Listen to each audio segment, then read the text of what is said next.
anything. So if you on your video and somebody sees your room and see you're going live on Facebook and YouTube, people are watching. So let's be careful about that. Okay. Right.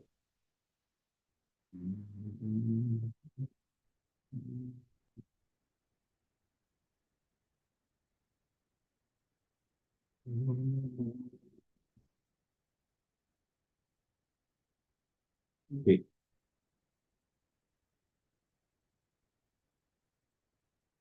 Okay.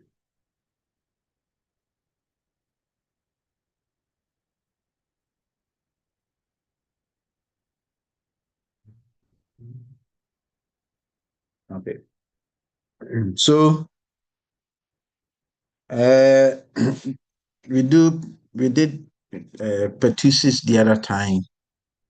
So let's look at respiratory syncytial virus. So we are still with pediatrics. Okay. Pediatrics. I think today we should be able to finish everything about pediatrics. Then we close the chapter on pediatrics. It's a long journey we've had on pediatrics. After pediatrics, we do our psychiatry, okay, and mental health. So take note of that.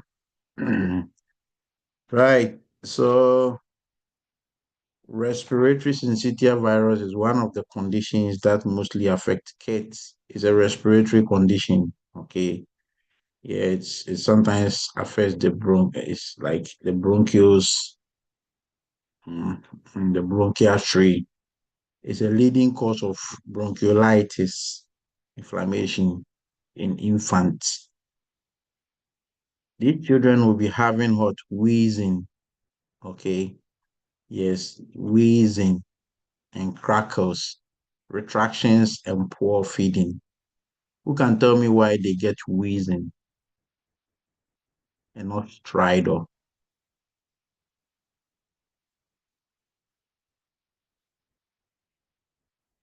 Yes.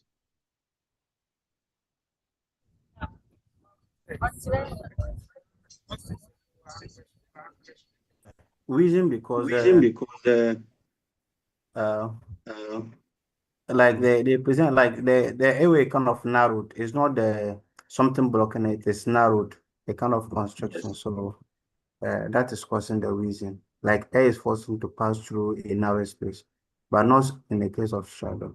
Because it's, yeah, my brother says it's lower, it's not upper. That will cause obstruction to cause shadow. Thank you.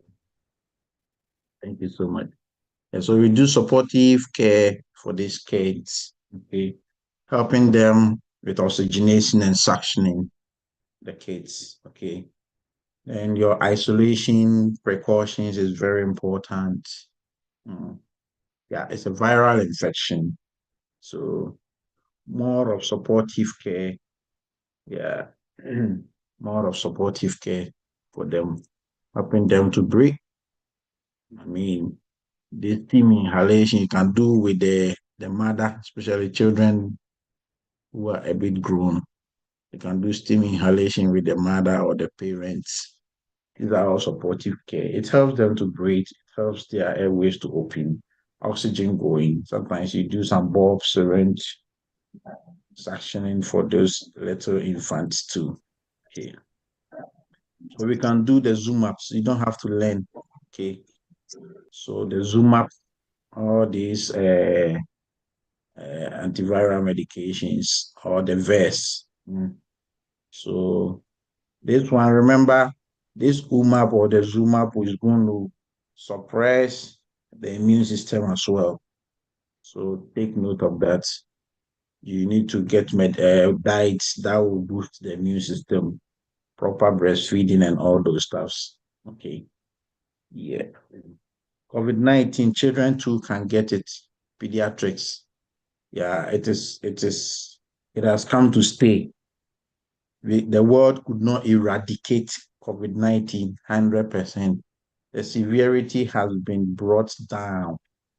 Okay, so you can get COVID-19. Take note of it. Yes.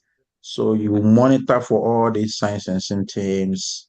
Okay, the shock, the rash, there's GI symptoms, the fever.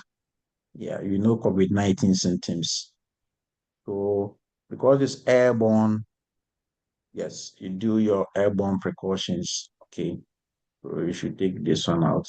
Airborne, mm, your airborne and the contact precautions. Then encourage vaccination when eligible among the children. Okay. So these are some of the isolation precautions we are looking at. Measles will always be what? Airborne, varicella airborne. Contact, RSV, pertussis droplet, mumps and rubella droplet, and COVID-19. You have to change this one to airborne. Mhm. As a child, these are the CDC immunization planner. Okay, a baby is born. This is the plan the CDC gives. Okay, so CDC works like the WHO. It is something that is accepted the whole world. So birth, hepatitis B, number one. Okay, 2, 4, 6 months. They should have these vaccines. The DTaP, and the polios, then the PVCs or PCV13, the rotavirus for their oral, then 12 to 15 months MMR, varicella, then they do the HIB final or the PCV13s. These are all names of vaccinations or immunizations, okay? 15 to 18 months, they'll do the second or DTaP injection, that is the booster. 4 to 6 years, they will do another DTaP again, okay, for maintenance. Then IPV, MMR, and varicella. If you have forgotten, if you give birth to your child, come for this planner, okay. 11 years to 12 years, the Tdap, the HPV, and the meningococcal.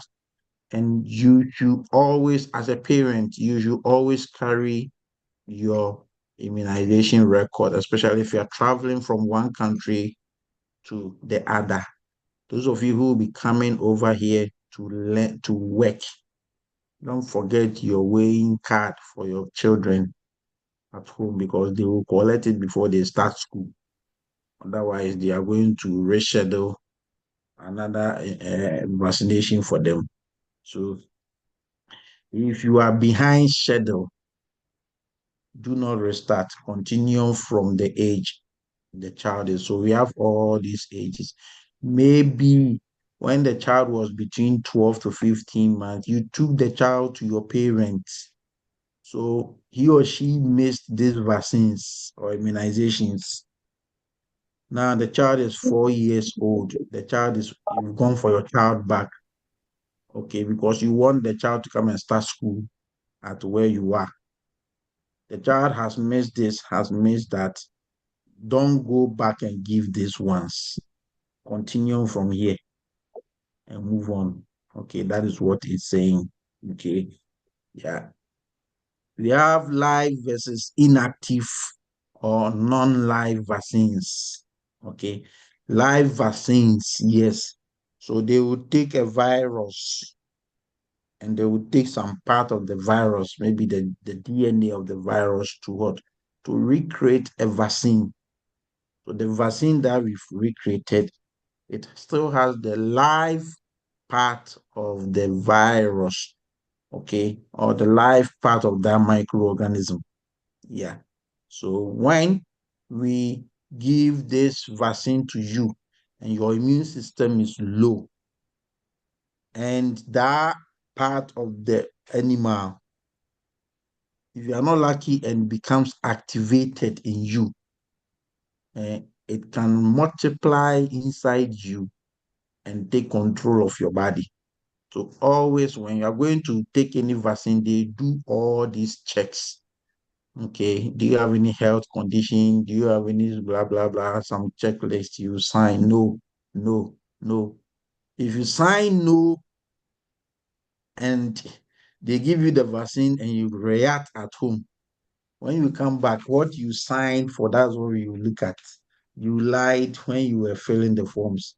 Now you are reacting and you want compensation. Nobody will give you any compensation. Okay.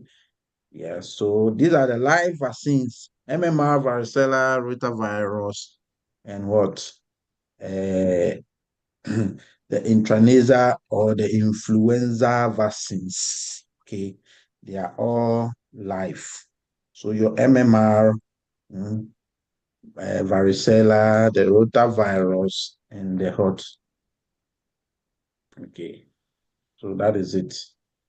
I don't know which acronym you will use for you to remember this for the rest of your life. But try and, because me, I'm not acronym obsessed. So when you do this, you have to learn these ones. Once you get it, okay. Oh, you want to do MRVI. Okay. Yeah. Let me make my admins.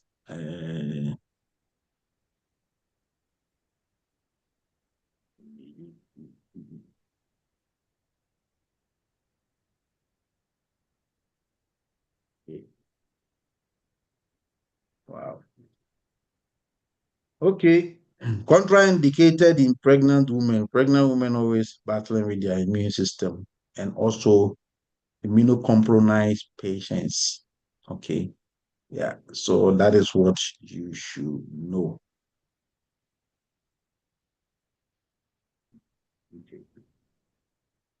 Then people with severe allergic reactions. Okay. When somebody took this medication previously, the next and they reacted, the next dose, we don't give it to them. Don't try it. We classify it as absolute contraindication. So don't give it. Okay. Then we have moderate or severe acute illness. Delay the vaccination. Very important. Then mild illnesses like cold, fever, and all those stuff. It is okay. You can give. So that's what post-vaccination care. There will be some local soreness, which your nurse will definitely explain to you before they give you. So some of these things you should expect it. I mean, redness, normal, low-grade fever, children, okay, adults. Use Tylenol or paracetamol, acetaminophen. They are all one. They are all one, okay, for discomfort. Then apply cold compress to injection site. Then monitor for allergic reactions. Okay. I had a question I wanted to ask you when we were doing the musculoskeletal. I just remembered it. So let me ask you before we move on. When do we apply cold compress?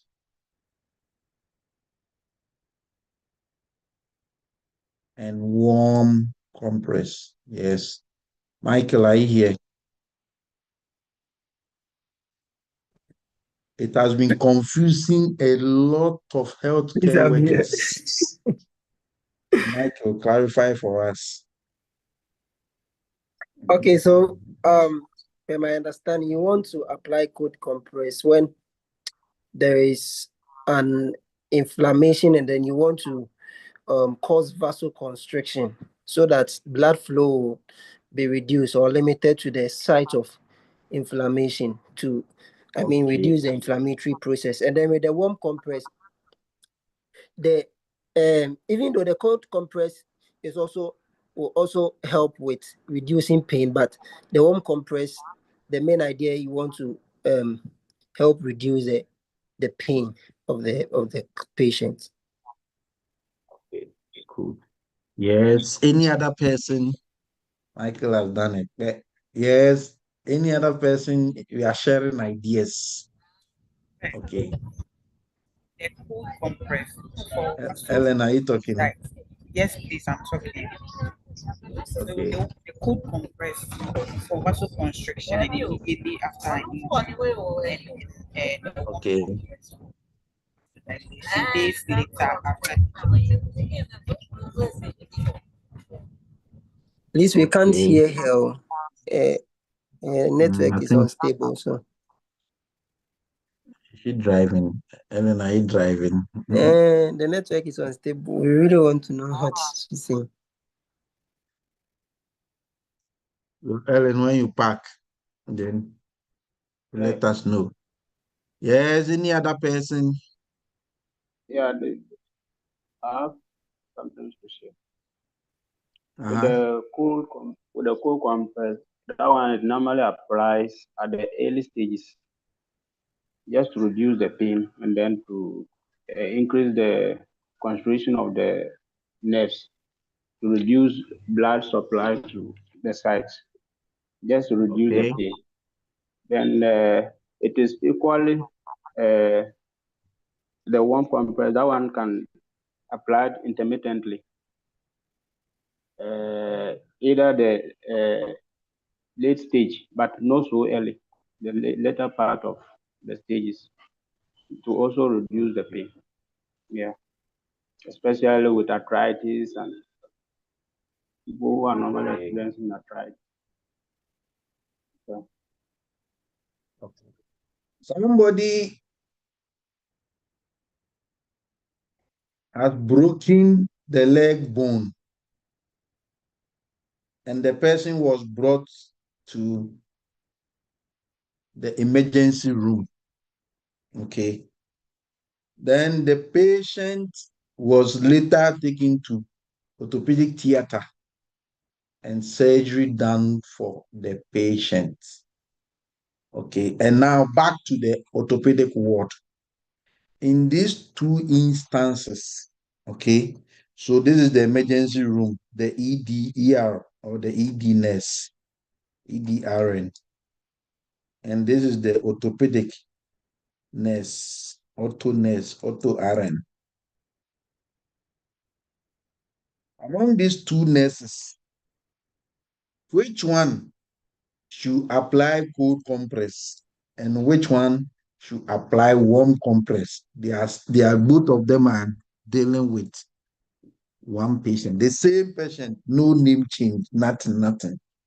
But two environments. Yes, who will answer it?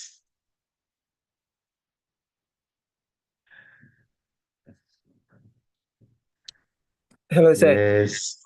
Hello, Michael. sir. Uh-huh.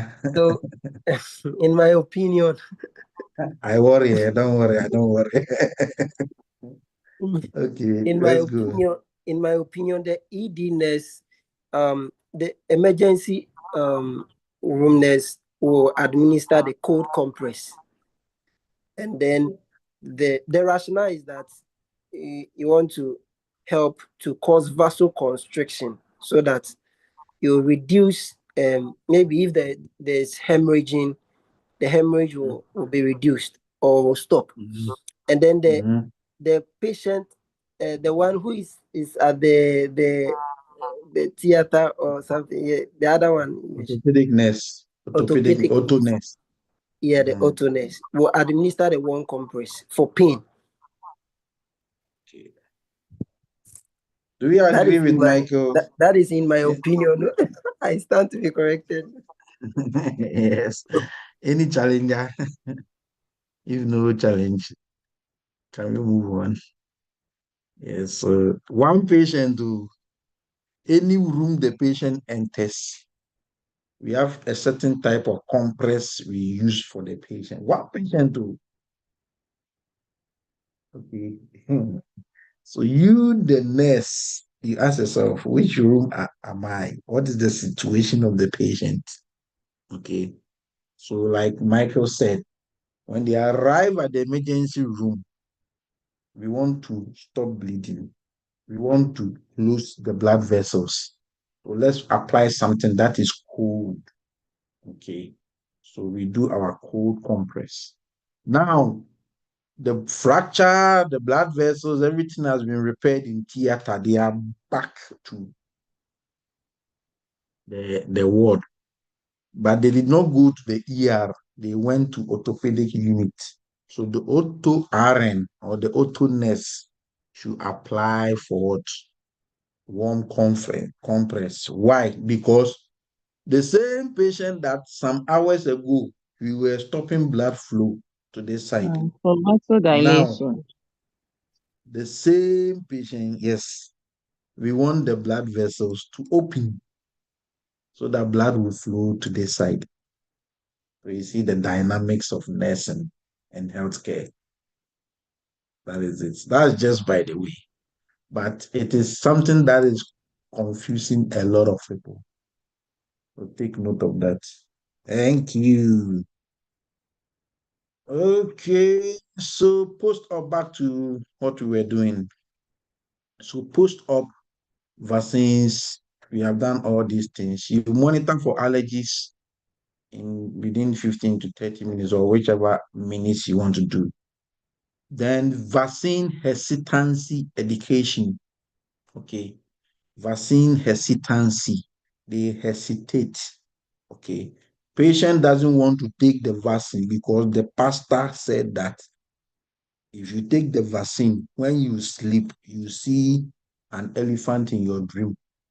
Okay, because somebody took it so many years ago and the person was shouting, having hallucinations. So you, the nurse, you clear all the myths gently.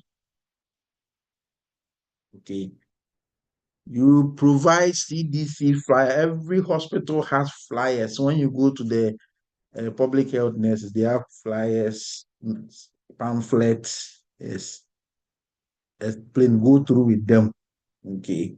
Show them evidences, people who have taken that vaccine and they are still alive. Emphasize community protection. So herd immunity is very important here. Okay.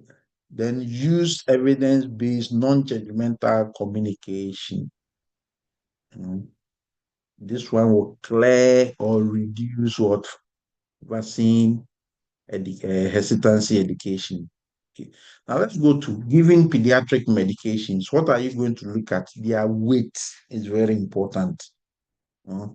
Most pediatric medications come in what milligrams per kg. You always verify the patient's weight in kg. So 1 kilogram is equal to what? 2.2 pounds. Okay, that's what you should know. If you want to work in the Europe, they do kg. In Africa, if you want to come to the Americas, come again. The Americans like the pounds, so you should know 1 kg is equal to 2.2 pounds. Everybody should know this. Double check calculations and maximize daily and maximum daily dose. Maximum daily dose in pediatrics. Maximum daily dose. Okay. So paracetamol, they will say this is an example. Paracetamol, take let's say 250 grams, milligrams, sorry, every 4 hours. So, or every 6 hours. So you are taking 4 times for every 1 day. The mother didn't know. Michael, this question is coming to you. The mother went home and gave 500 milligram first dose. Meanwhile, in the space of 1 day, you are supposed to take it 4 times, 250, 250, 250, 250. The first dose, mother has given what? 500. You are not supposed to cross 1 gram per day. Okay. Mother has already divided it into 2. Michael, what will you do with this 3?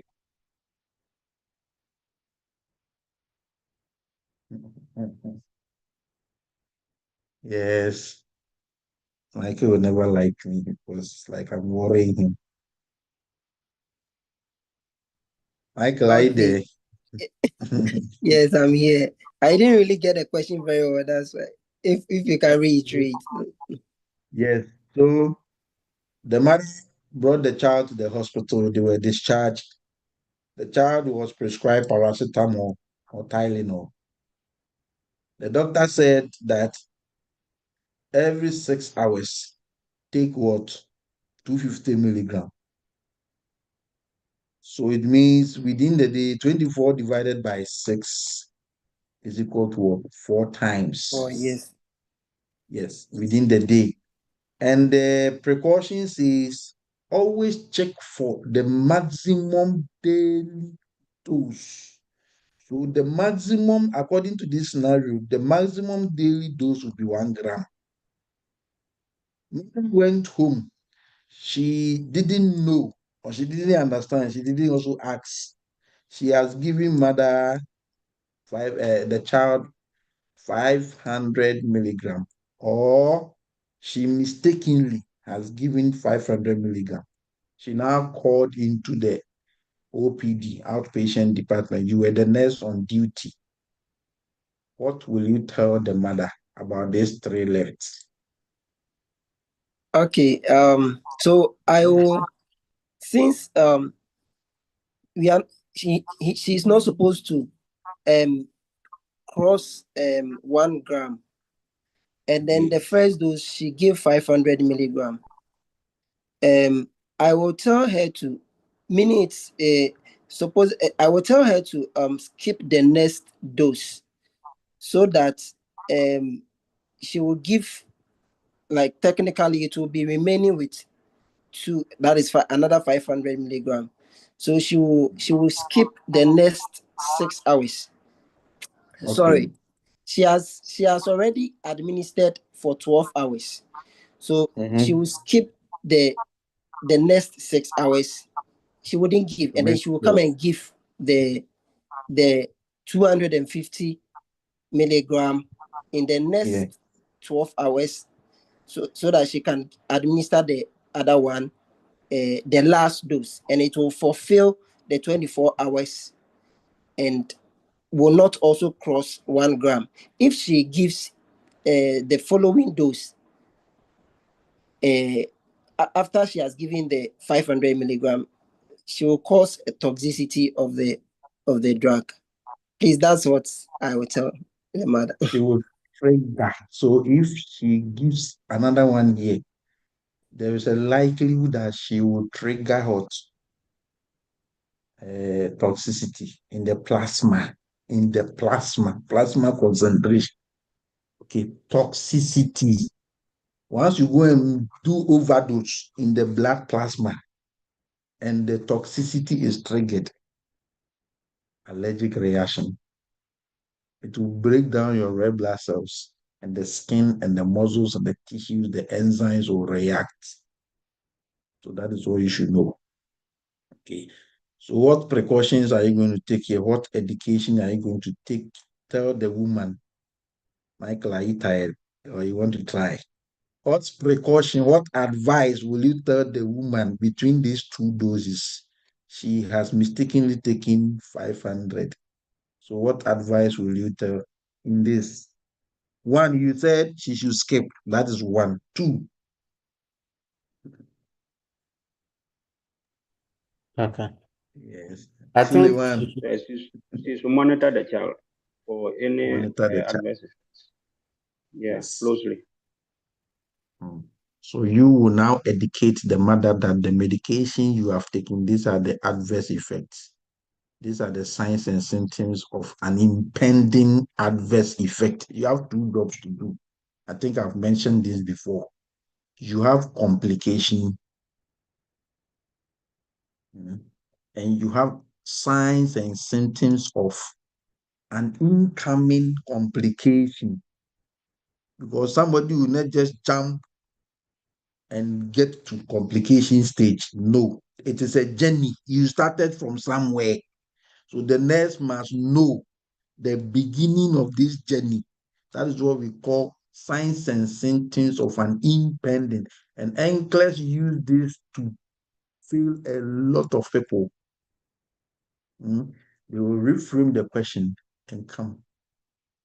That what are the first thing to do? Yes.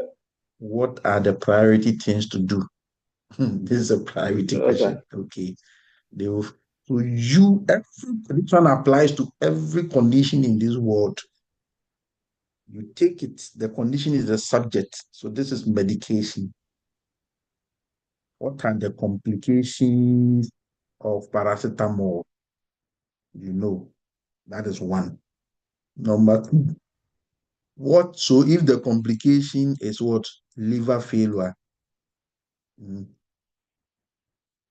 What are the signs and symptoms the patient will present that when you see it, you know that no, this patient's liver is failing, is on the way failing.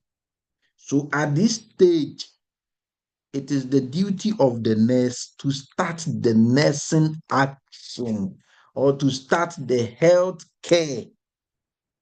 When the patient is in the face of an impending complication, the nurse should always act first.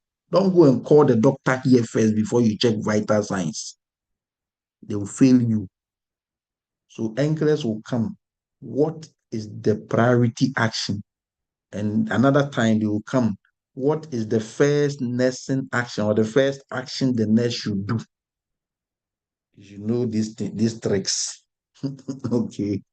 Now, maybe you, the nurse, you did not see, or the patient did not see. So the patient has gone through this phase and is now into this phase. Complication has occurred. Nurse, you are not the first to act. What should be the work of the nurse? Inform the doctor.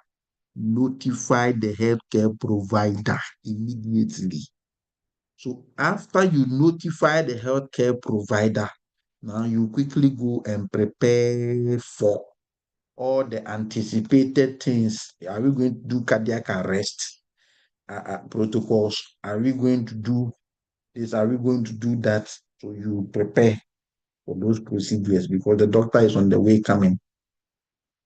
Yes. So these are some of the tricks you should do. Okay. Pediatrics is a whole world thing. High alert medications require independent double checks. Yes. So example like amiodarone, potassiums, all these medications with high alert symbol on it. Two people must check it before we give. Okay. Then safe medication administrations. Always, when you're dealing with pediatrics, always use oral syringes. These manufacturing companies will bring you a spoon, small one. They said what? One small spoon is 250 milligrams. Or one small spoon is 5 mils. Okay, how did you know? Use a syringe, not a spoon. Okay. Verify correct concentration. Okay. Then use smallest effective dose. The doctor has prescribed liquid antibiotic. Your child has never taken some before. You, the parent, you don't know whether the child has allergies to amoxicillin or not. So amoxicillin has the penicillin derivative or whatever. So David, this question is coming to you. Your child is having a bacterial infection. The doctor has prescribed amoxicillin. Your child has never taken it before. They asked you, is your child having any allergies? You said no.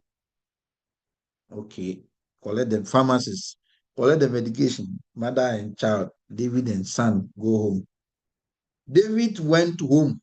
How would David know that this my child has allergies to amoxicillin or penicillin, what would David? David, you know, shoot. So maybe after administering the treatment, you may have to devote time to monitor the child for any adverse reaction to determine whether it is due to the drug or not. So this child has been prescribed to take, let's say, 10 mils. 10 mils is too much for children. Let's say 5 mils. 5. Okay, 10 mils. Cool. Will you give all the 10 mils at a go? Maybe 2.5, and then you monitor. Monitor. You Smaller at a titrate time. effect. Yes. So 2.5, you monitor 15, 30 minutes, no allergies. You titrate another 2.5. You monitor. If nothing happens, then because the plasma is in such a way, remember, the plasma is connected to the plasma in the blood vessel. Then, the one I Yes. The plasma is connected to the lymphatic system, and the traveling lymphocytes, you call the T lymphocytes, they are roaming everywhere. So once there is any allergic reaction, yeah, I mean, the plasma will not waste time. We need some less than 30 minutes. You react. You see those patients who take all this sulfur medication, who has sulfur react to sulfur. You see how quickly everything changes. You get systemic inflammations. Yes, and so that is what people who take cocaine, and you are not lucky, cocaine entered into your bloodstream in a higher dose and it burst. Okay, even if cocaine burst inside your stomach, and those tiny, tiny gastric arteries and veins pick this cocaine, you get systemic vasoconstriction, you die. You die within minutes. Yes, plasma. That is the power of plasma. It doesn't like any foreign thing. Okay. So you give this child 2.5 mils, wait 15, 30 minutes, 2.5, 15 to okay. Then I can give the other 5 to make 10. Or alternatively, you can take some little, put it on a spoon, use your hand, use it to wrap the lips. This is the mucous membrane. If you don't know, I'm telling you. The mucous membrane, yes. So if the child does not react, if there is no rashes on the mouth and all swelling on the mouth, then the body can take it. But if you see rashes after applying this liquid here, and the mouth reacts, the body will never take it. So don't give it. So these are the 2 ways you do. Hello, You do sir. smallest effective dose. Okay. Hello, sir. Educate caregivers on dosing schedules and measurements. Monitor for adverse reactions. Okay. Hello, sir. Then high-risk medications in pediatric, insulin. Okay, you the nurse, verify. I have taken 1 unit of insulin. David, take it. Charlie Paul, look at it. I'm going to give 1. It doesn't spoil your name. It doesn't change anything. Okay. Then on my nurse's note, 1 unit of insulin given to Michael's son with blood glucose, so and so. Okay. Verified by RN David. Is clear.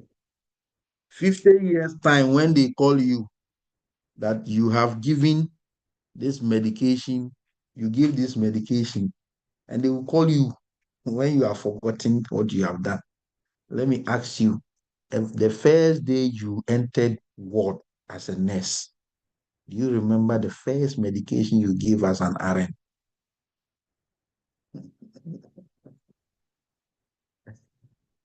I should tell you that the job you are doing, if they call you tomorrow to come and defend your actions yesterday, you don't, it will be very difficult to remember. Okay. So me, that is what I always say. If you're able to remember the first medication you gave as a nurse, the first day you passed your NMC, they gave you license, government posted you. You did, yes, you went to administration, welcome. They send you to ward. You went to meet ward manager or what they draw rota. Monday, you are starting work. You went to work, the first medication you gave, and the first patient you gave that was that patient a girl or a boy, a woman or what? Do you remember? You don't.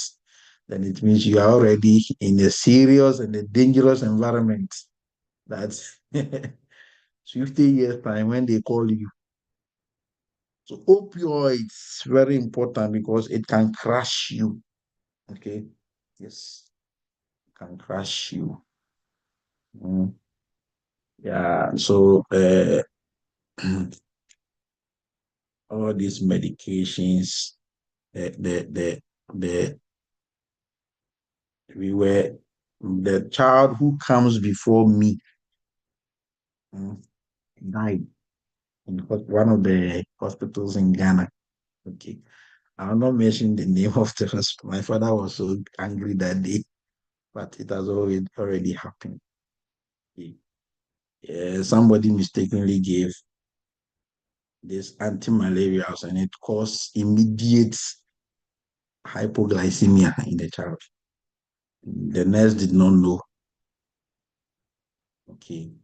So by the time they realized that the child was dead, but the nurse accepted that she made a mistake. Okay. But, the medical director was, my father was a presbytery pastor, and the medical director of the hospital was one of the church elders. So it became home matter.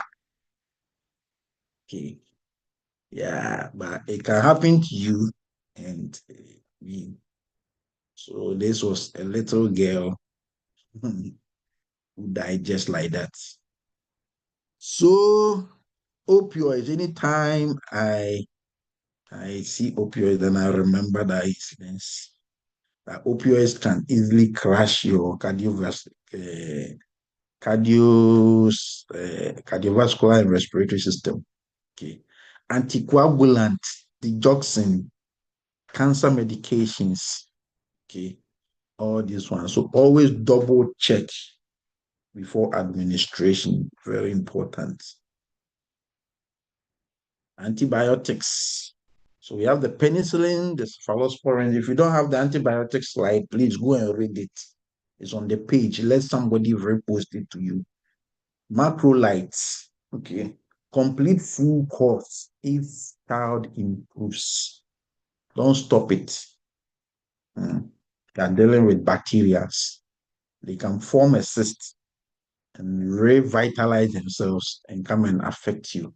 And when they are coming back, they will target your major organs, your kidneys, and your heart, especially with these influenza guys. Okay.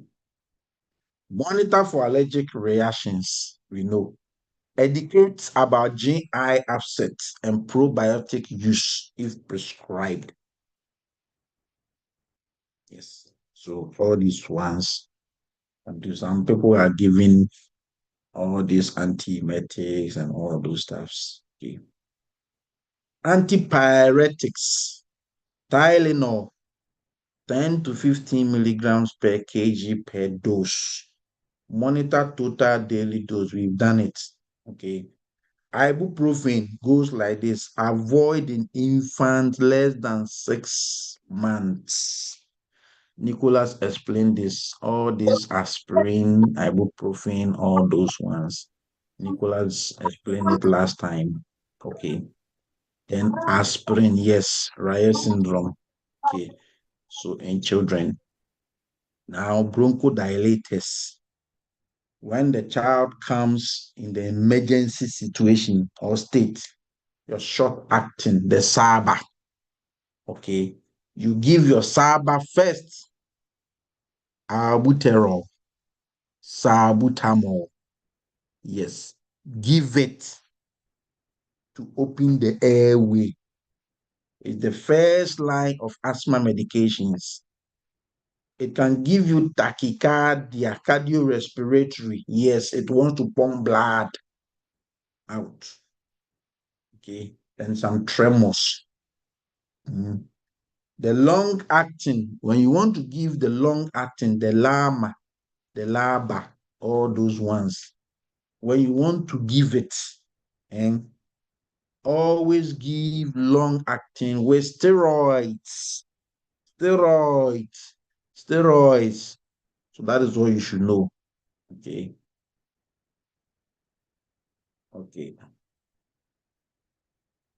Right. Now, insulin, pediatrics.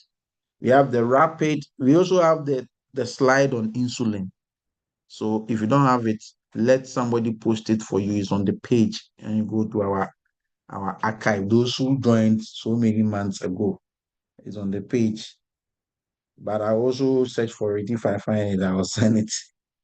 You have the rapid, the short, intermediate, and the long. We have a trick for that. So go and read it. Never miss long-acting insulin. Okay. The Lantus, don't go and mess with anything. Okay. Long-acting insulin does not give hypoglycemia or does not cause hypoglycemia. So don't go and skip anybody's Lantus or long-acting insulin because the blood sugar was low. If blood sugar is low, give long-acting insulin and give what? Your sugar. Okay, apple juice, whatever juice, those things.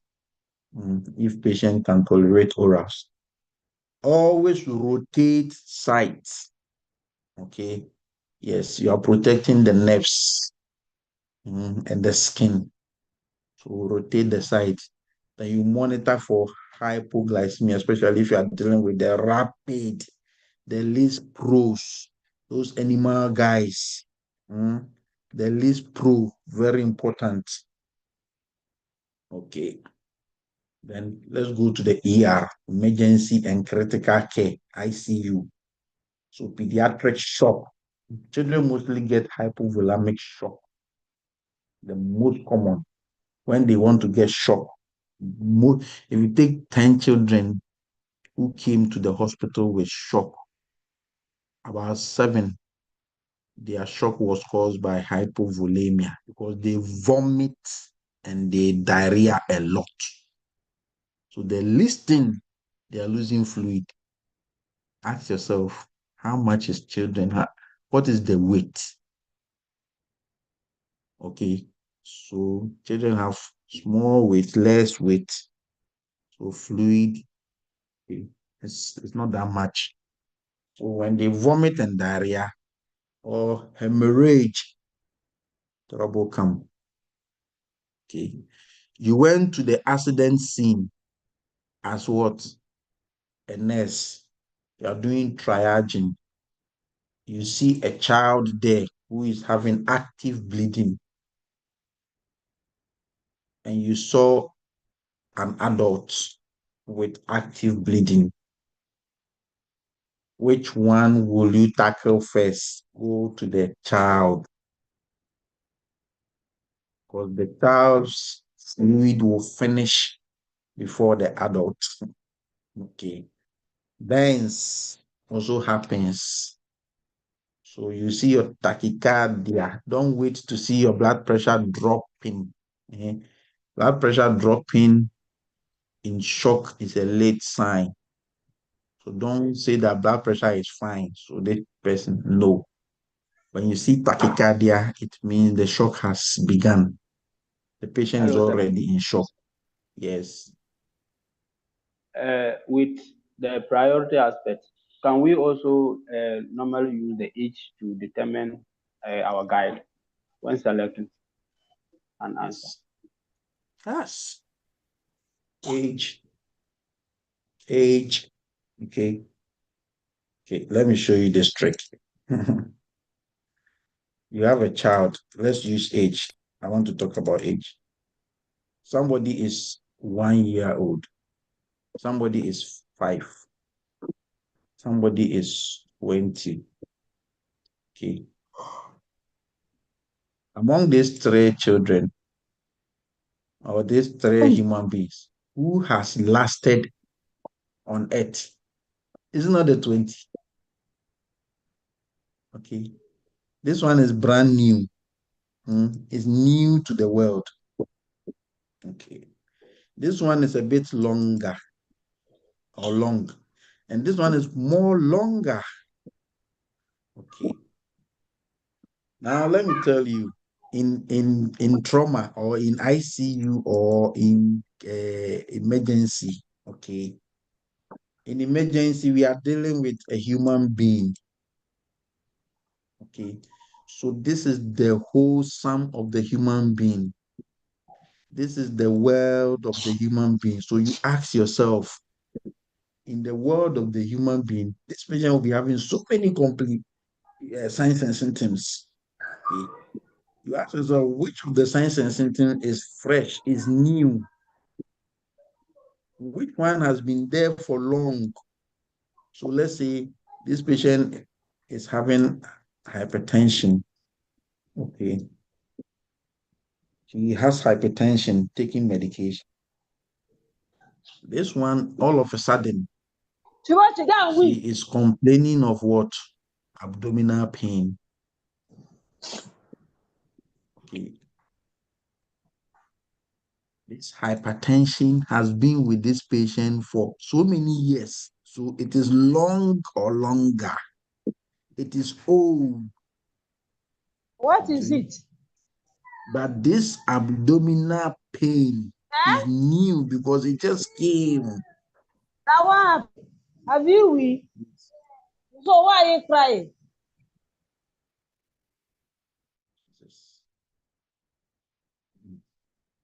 Yeah. So that is it. Okay. Co-host Yeah. now, please. Yeah. I've made. Nico, are you in?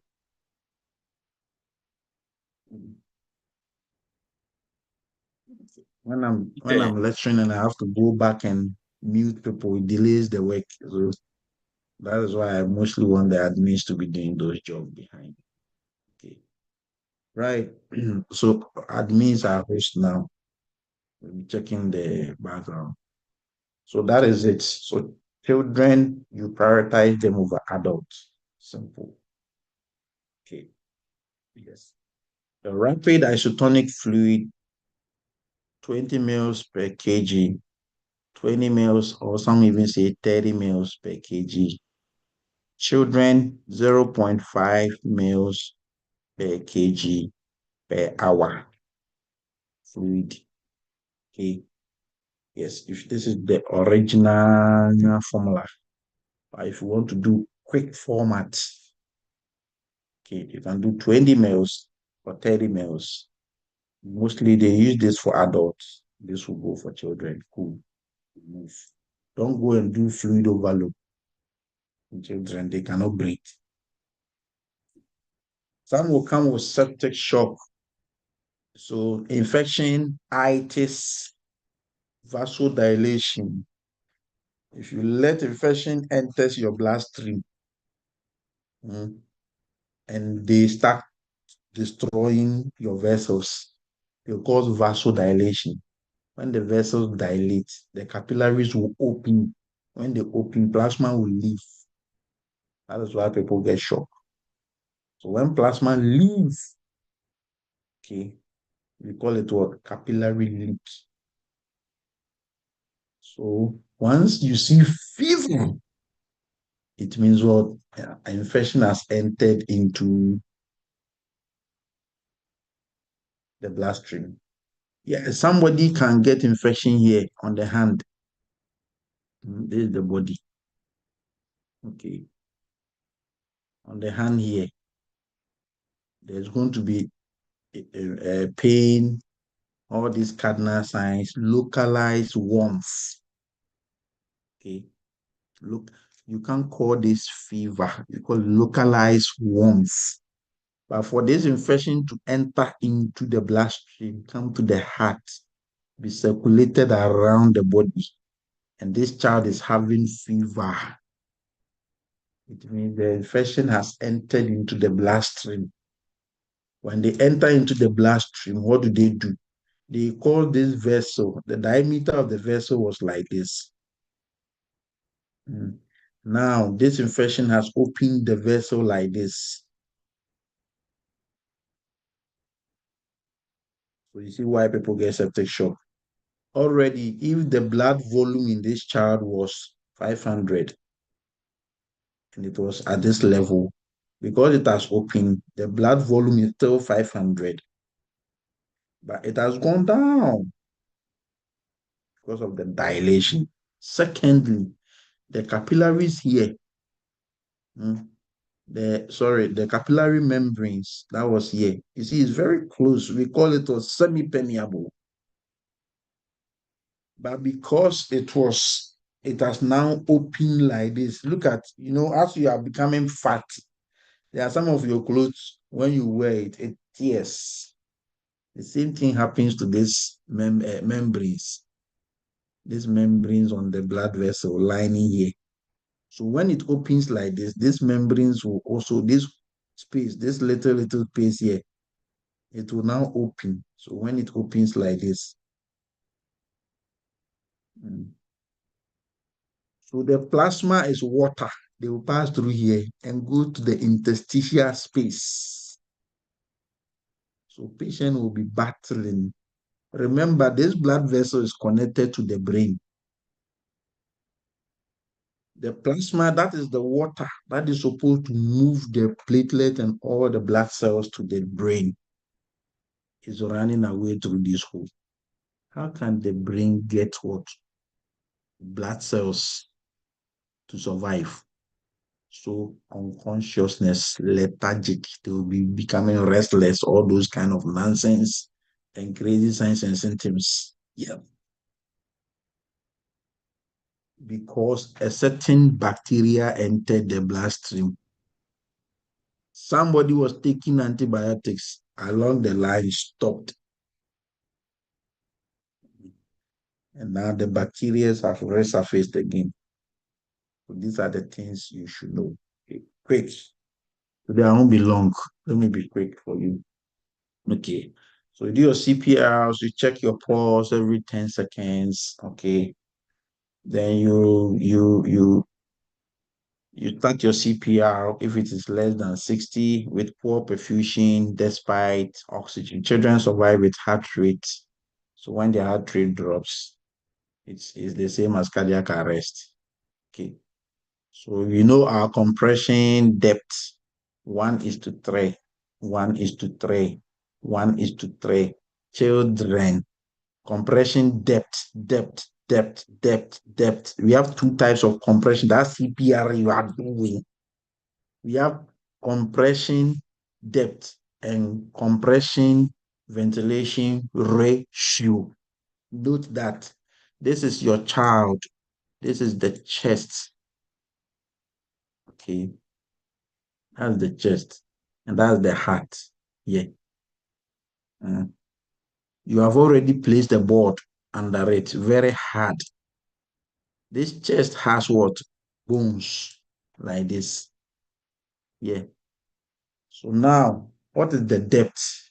When we say length times breadth times height times depth, we are looking at the depth.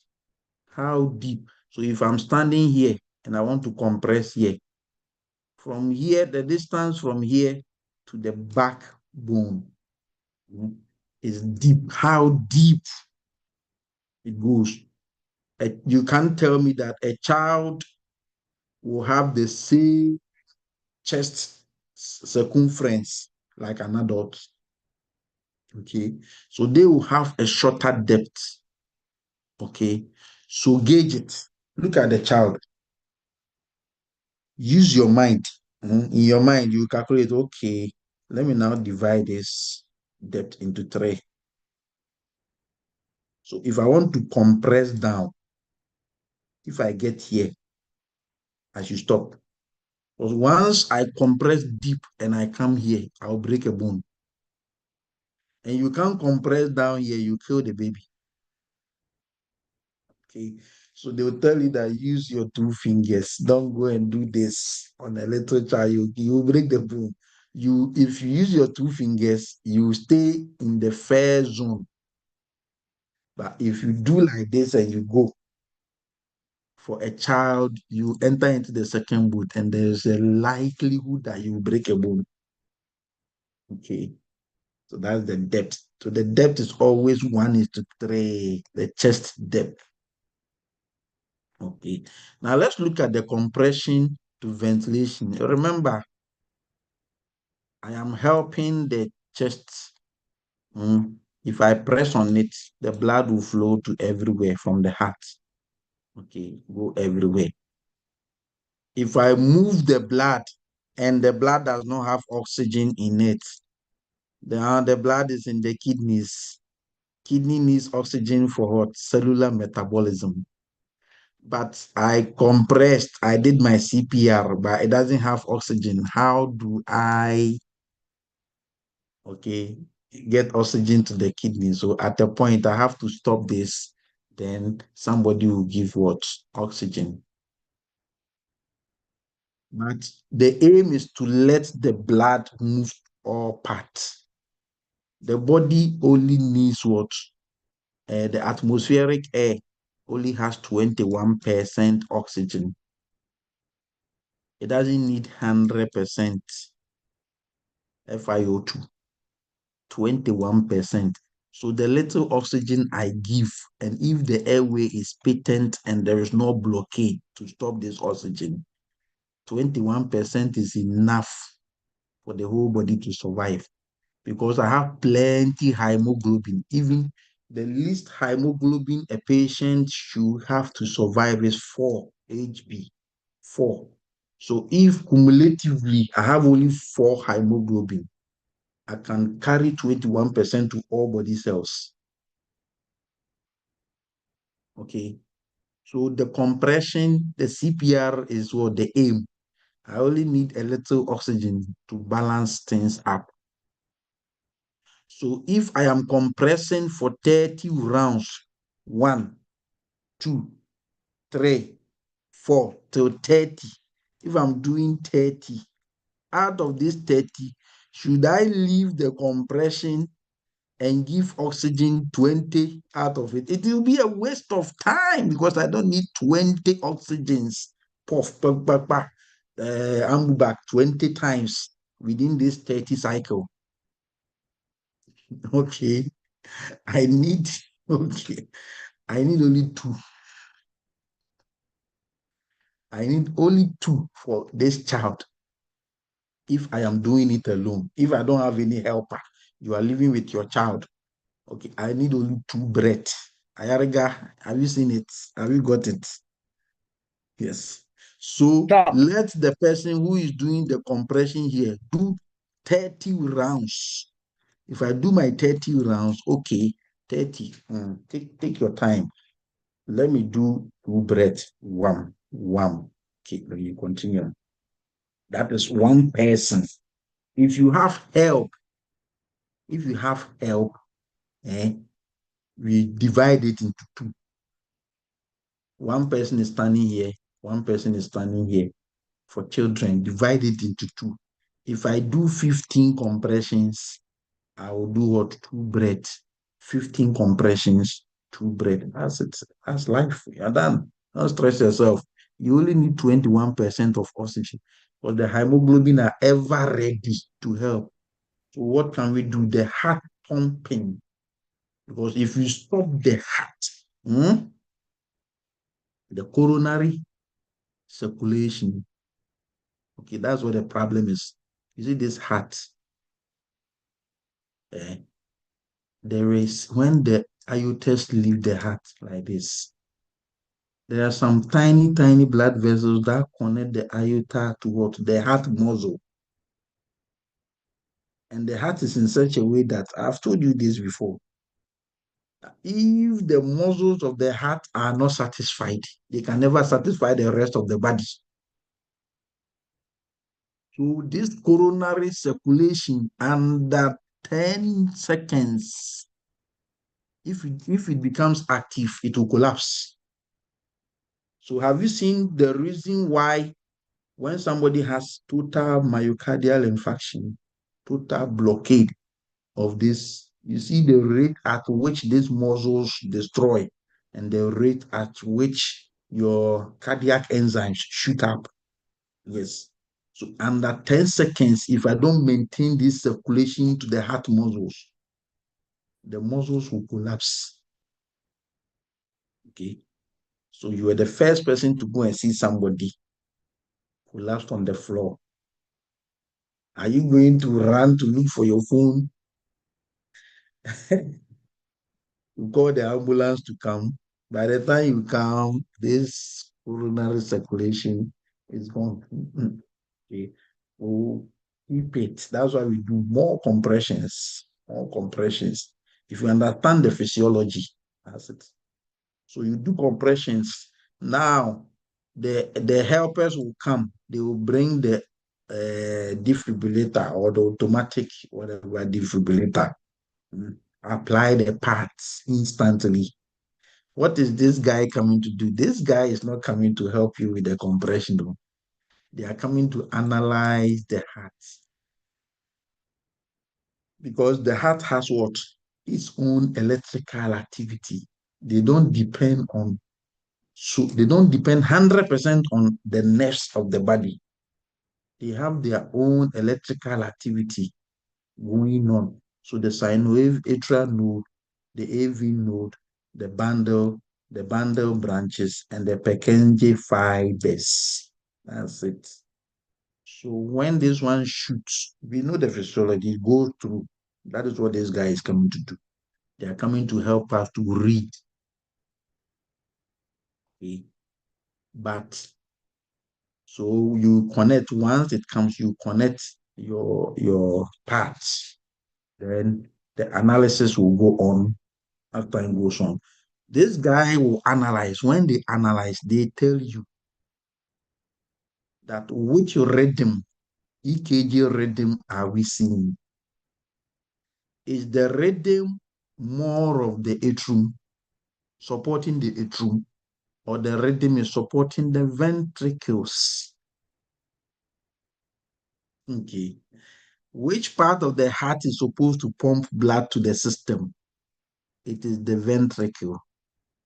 Which part of the heart is supposed to go and take blood, oxygen from the lungs and bring it back? Is the ventricle. So if the machine analyzes and it is not about ventricle, we say it is not what? It is non-shockable rhythm. That is it. So now you, the health worker, you now ask yourself, which of the rhythms are shockable and which one is non-shockable? Okay. Yes, you see your V-tach, your V-fib. Okay. Yes. Have you seen a ventricle here? The ventricular tachycardia. Forget about the words that follows. The ventricle, because this machine, this defibrillator, it is coming to support the work of the ventricles, not the atrium. So when it shows you a rhythm and you don't see a ventricular rhythm, I mean, you don't rush. These are some minor. If you want to work in ICU, ER, these are the things you should know. You should not go and bend the whole night 12 hours candle that you are learning this thing. No, you have to be smart in the way you analyze and take care of human beings. Okay, V3. Okay, so it means the ventricle. So this AED has shown you ventricular fibrillations. Oh, okay. Then Ayarika will say, okay, so the ventricle has some little energy. This coronary collapse. Yes, but the ventricle is having some little energy. Okay, so what can we do? Let us shock the ventricle. Then the machine will announce it. Shockable rhythm. Okay. Then the leader of the CPR will say, clear. Everybody should clear. Everybody should clear. The one doing the CPR will clear. The one ventilating will clear. Does not mean go and hold the patient bed, because we are coming to deliver a high voltage electricity to the ventricles. So we pump, we kickstart the ventricles. So when they kickstart it, okay, with time, you will see that the rhythm will change and start giving us what? Proper QRS with the proper ST interval, with the proper T interval, T. Then we go. Yes, atrium to shoot. Sometimes we get proper this ventricular activity. Let me clear the stage. Remember, if you take an EKG, we have the atrium, the activities of the atrium, then activities of the ventricle. It is two things. So sometimes you have your Q, R, S, ST segment, and the T wave, and it goes again. When it ends like this, it has ended. Sometimes U wave will come.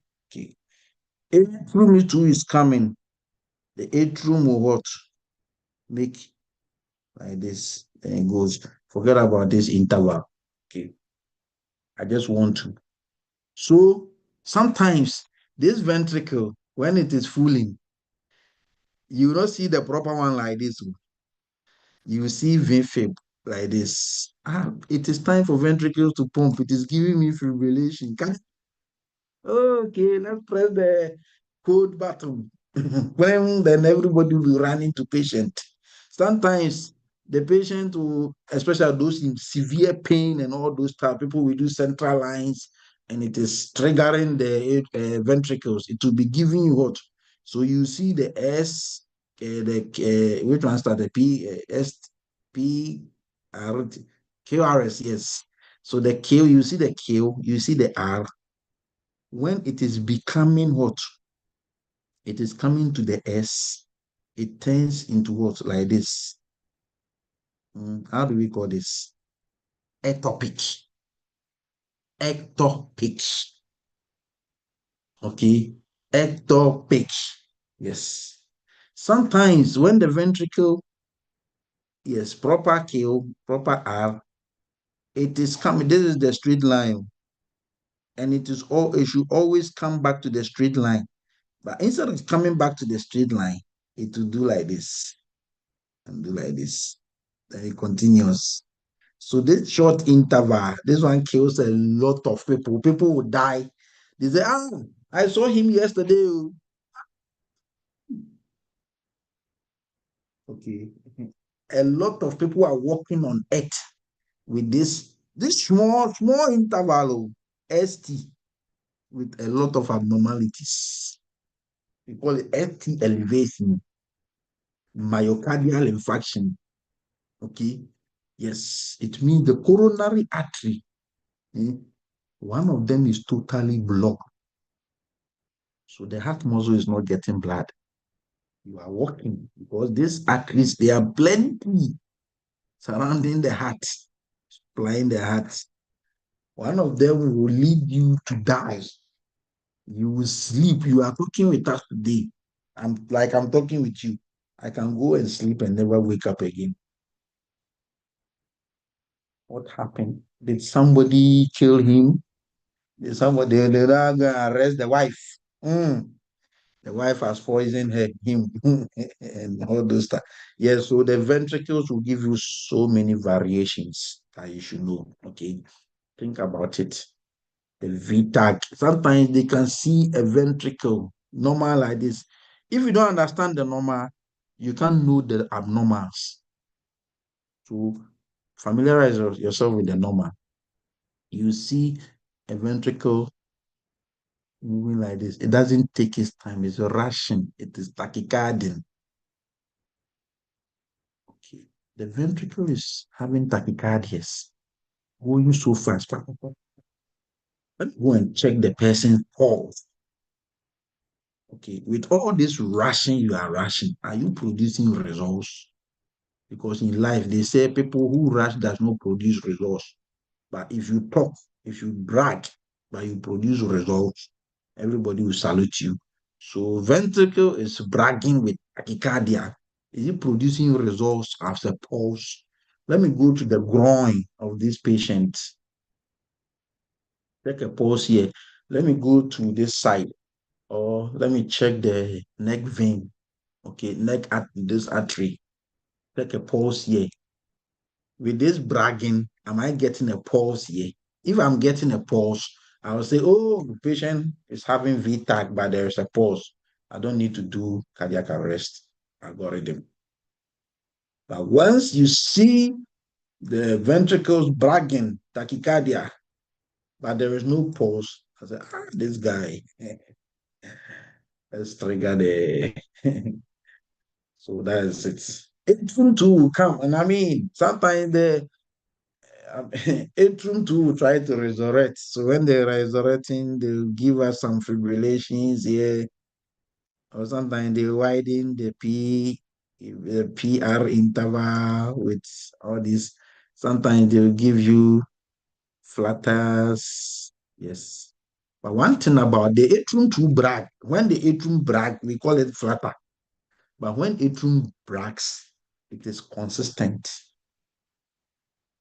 But when ventricles brag, called the ventricular tachycardia, it sometimes stops the pulse.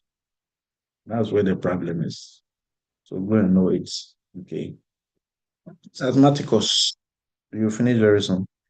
Status asthmaticus. Okay. So asthma repeating itself over time, refractory period. It's, I mean, that in that space, it's recurring asthma, recurring.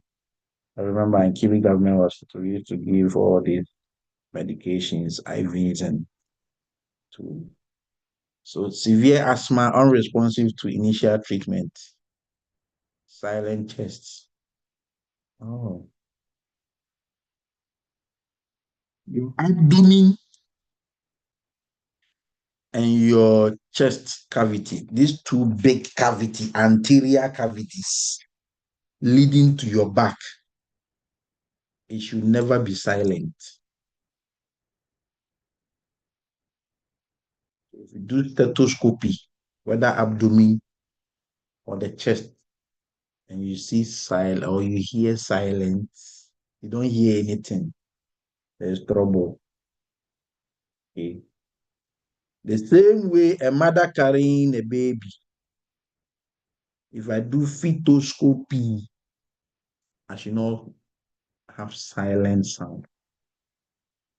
Okay. Because there are vital organs here. Vital organs.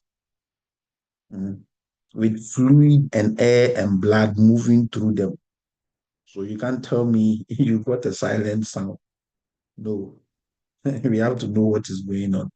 Okay, so asthma, I mean, sometimes you get this, yes, retractions, hypoxia, and all. So this one, respiratory collapse. Okay, when a GIT collapses, you also get what? Silent abdomen. When a baby dies in the mother's womb, you get a silent fetoscope. Okay, so continuous albuterol systemic steroids, oxygen, prepare for intubation. This is the time. So you see your AB genes crashing. That is where you know that, hey, patient is silent. What is causing that? Is it the carbon dioxide that is blocked from coming up, or the oxygen that is blocked from going down? If I take your blood and oxygen level drops, okay, oxygen level drops, I'm giving oxygen, but still, I'm not, patient is not recovering. Nothing, something is blocking it on the way. So we mostly say, oh, this is respiratory type 1 failure. Okay, yes. The carbon dioxide can help you or decide not to help you. There's nothing you can do. You don't have control of your internal organs. So if your oxygen is not going to your blood and you do your ABG analysis, okay, and you see carbon dioxide abnormal or normal, but oxygen has dropped inside your blood, that is what? Respiratory type 1 failure. But if you see carbon dioxide super high, okay, yes, and maybe the oxygen is normal. Why? What is blocking because this is the bloodstream and this is the lungs. Carbon dioxide should come out. So what has happened here, or what is happening in the alveoli, that carbon dioxide cannot come out?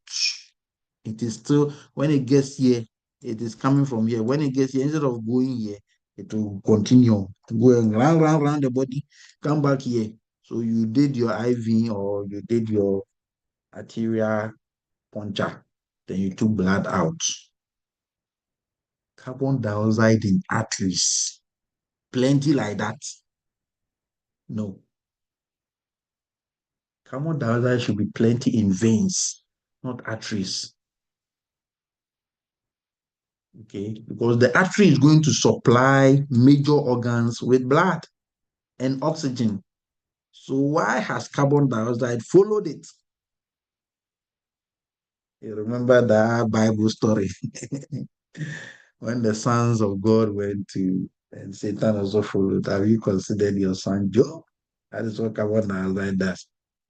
Okay, so the door that will let carbon dioxide go out has closed. So we call it what? Respiratory type 2 failure. Okay. Yes. So at this stage, depending on you give patient all the devices, nasal cannula, rebreather, still saturation is crashing, patient is unstable, lethargic, you're talking anyhow. I mean, you know that yes, trouble is on the way coming. Let's prepare for intubation. Wow. Okay. Prepare for intubation. We intubate, one, secure the airway. So we secure the airway, ET tube. Somebody will be bagging or we connect to a ventilator. If we connect you to a ventilator, the ventilator will diagnose, will now tell us what is actually happening here. Okay. The ventilator will tell you the amount of pressure in the airway. The ventilator will tell you the volume of gases that are moving in and out. So the inspiratory volume and the expiratory volume, that's the ventilator. Okay, yes.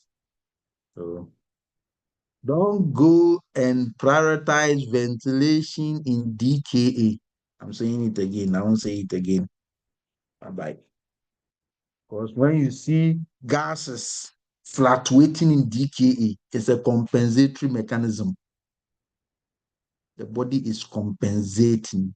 So if the patient is not diabetic and you see gases becoming abnormal, That is respiratory failure. And the respiratory system, sometimes patients, because CO2 is building, patient will be breathing so fast because CO2 has entered the brain and is stimulating the respiratory centers. Okay. Patient is breathing, trying to help himself, but he is losing, he's dying. Patient, you did blood sugar, everything is normal. I said, okay, patient is having respiratory. The oxygen, you have opened to the nonsense degree. So saturation is dropping. It's okay. Patient is having respiratory problem. Forget about what is causing that. Okay.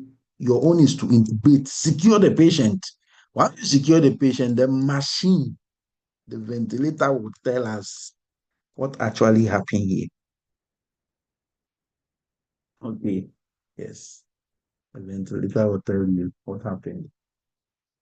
Prepare for possible intubation. DKA, we have done it. We don't have to do it again.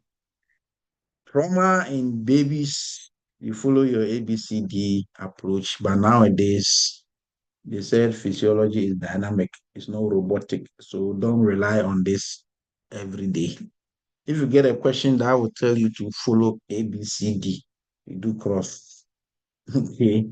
Because you can get instances where I have to treat bleeding first before I manage airway. I understand your question. You know how to do that. Okay. When you suspect cervical injury, your color, don't remove the color until it has been ruled out. We do a scan or we take an X-ray, whatever, okay, to rule out that, oh, the cervical nerves and the cervical bones, they are all intact. Nothing is wrong with it. Okay. So somebody went to wear cervical color and was going from church to church and moving a year. And you want us to sympathize with you that you got neck fracture and you are still alive and walking in churches, smiling and eating and drinking. You can't lie with cervical color. Okay. Yeah. So stabilize the cervical spine, control bleeding, because when one nerve from the cervical region destroys, or when one bone destroys, you can't even breathe. You can't breathe. So you can't tell me that you have cervical injury, so you are wearing cervical color, you come to the hospital that we should give you, look at the cervical innervations.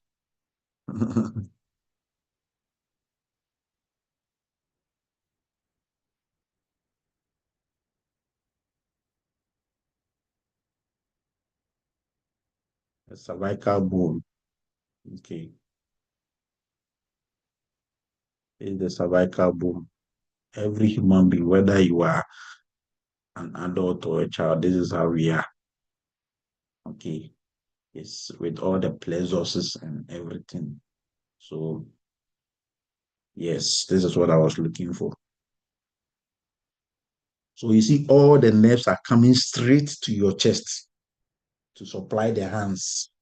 So you can't tell me that you have broken any of this bone that you are walking about in churches, in the market, playing and jumping and happy and you get immediate respiratory arrest. That we have to intubate you. Okay. Yes. So that is how it is. That is why medically, when somebody gets accident and injures the cervical, maybe the neck, okay, immediately put a cervical collar here. Let it immobilize this side. Then you take the patient to CT, X-ray, do all those scans.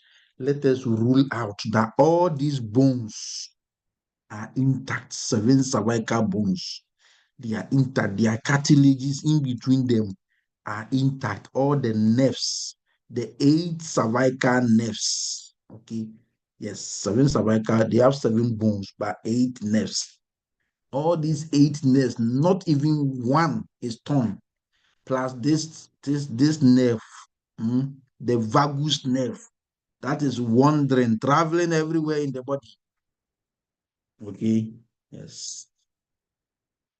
They are all intact. That is why you can say that what? Oh, okay, let's remove the cervical color. Okay. David, you are smiling. Let's continue. So you keep the baby warm to prevent low temperature, control bleeding, family-centered trauma care. Okay. The parents should be there. Psychosocial. Children also have psychological problems. They can't talk. So we think, and some of them today can talk, but they don't understand what is going on. It breaks their heart. Okay. So involve the family, parents and partners in care and decision making. Encourage parental presence during what procedure. Separation anxiety is very important. Don't traumatize the trust of a baby. It is difficult for children to recover psychologically. Okay. Before they will grow from age 1 to adult, let's say 20 years, to understand what happened in their life 20 years ago. This brain that they are having here is already traumatized. They don't trust, even if they understood what happened, it will be difficult to trust all these things. So a child whose uncle, father, all these things are raping them, especially the girl children. Yes. They are raping them. That's why you see these adults, when these incidents happen, you hear that my uncle has been raping me for the past 10 years, for the past 5 years, because they didn't understand. Yes, they saw the activity going on, but the brain was not in the phase of understanding the physiology or the mechanism going on. Understanding is the problem. And by the time the brain gets to the phase of understanding, that is above 18 years, that trauma has already occurred. How can you traumatize somebody for 15 years and you expect the person to have trust, to trust people? It won't work. Okay. That is why in some countries, if you joke with children, they will arrest you or they will take the child from you. Yes. Okay. Yes. When we give birth, we don't treat the children anyhow. I mean, children will be left to go to school alone. Hardship. You go down, yes. Going through all these hardship. Somebody and the child is in abroad. The child is very stubborn. They take the child to Africa. Things are very hard for the child. For the child to grow to 18 years to understand, they are already traumatized. You, the adult, you think abroad is a very good place. So you are staying abroad, enjoying life, but you've taken the child to Africa or any poor village that they are even drinking water with animals. Okay. Insects are biting their skin, they are getting rashes.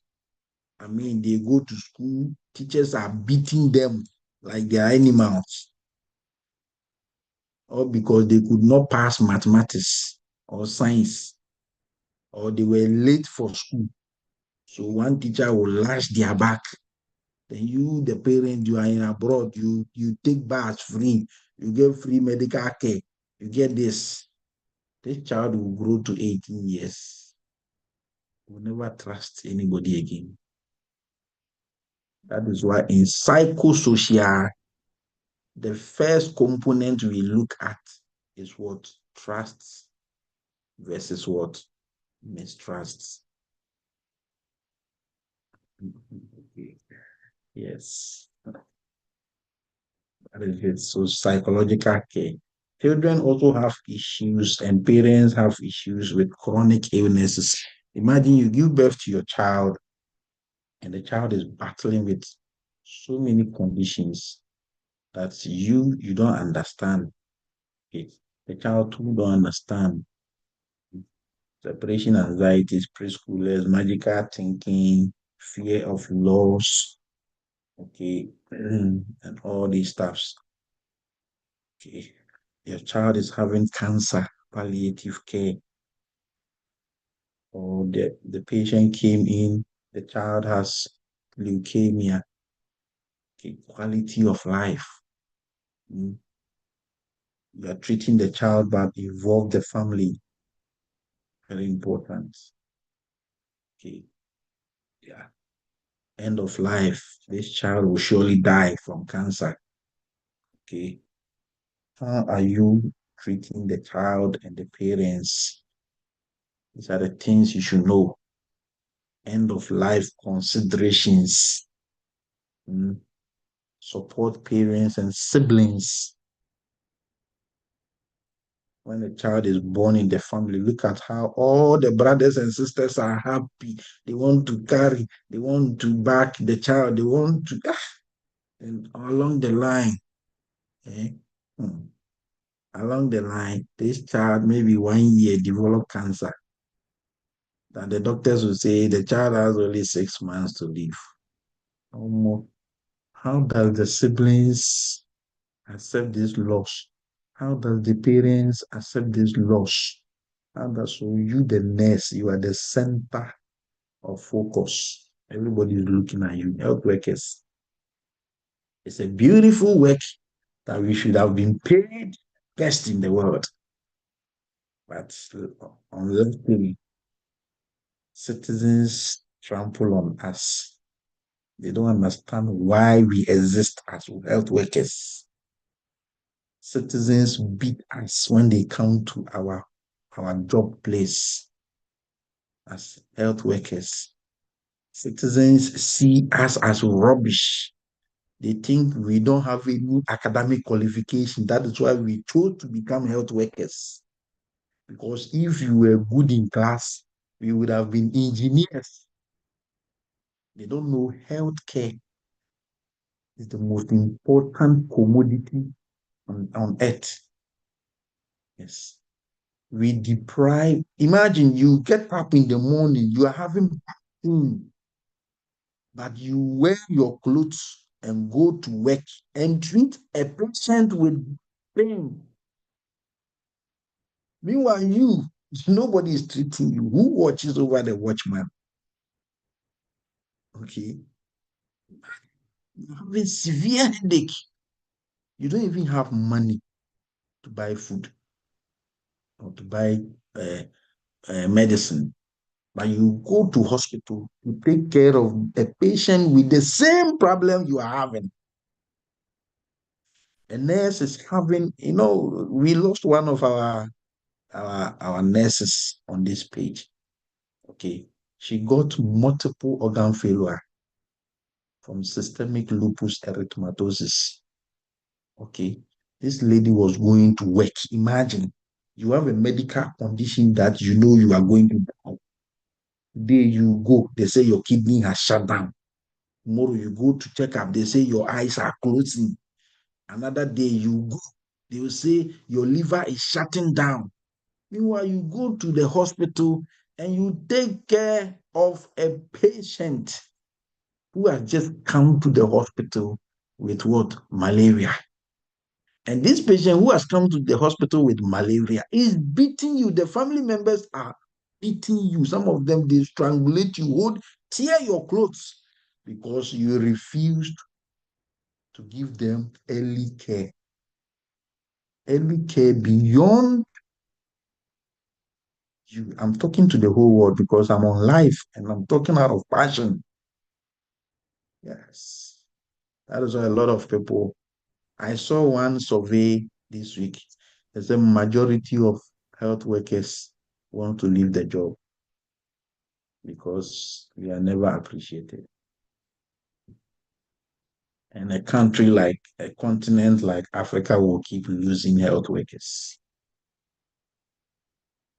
Because Africa is a mother that has given birth with children holding gold. Okay. But she herself cannot see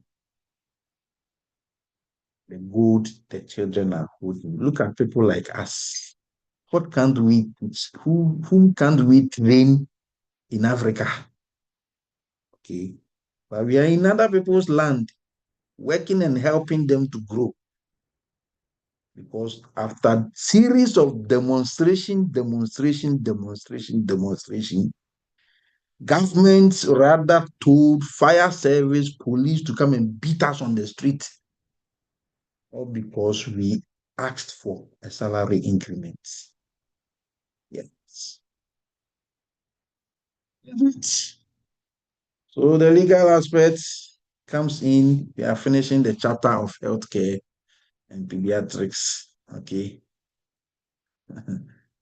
Okay.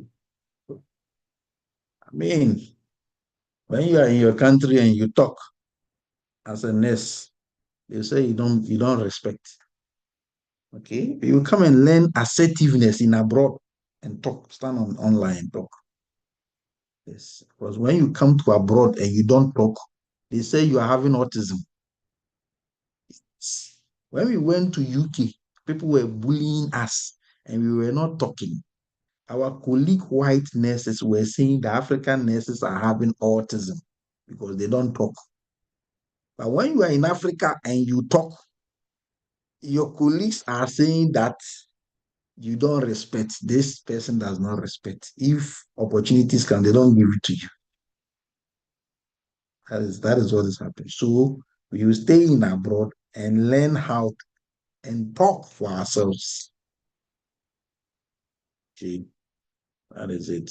So legal and ethical issues in pediatrics, consent and assent is very important.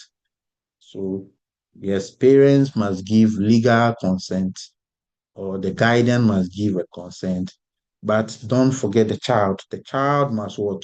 Also have a say, okay, be involved in the care we are doing. Explain procedure, age appropriate explanations or language, okay, and seek assent when possible. Assent can never and does not replace consent. If a child says, it's okay, give me injection, and the mother says, no, don't give my child injection, don't say the child has given assent, so you are going to give us a injection. No, it is the consent that will be regarded when we get to court. So that's the difference. Okay. Emancipated minors are people, let's say somebody is 16 years, 17 years, has joined the military. They are children, but they have carried on, they have taken responsibilities upon themselves. A child who is 16 years has become pregnant and has given birth. We don't need a consent from the parents before we treat or we give health care to this child. Okay.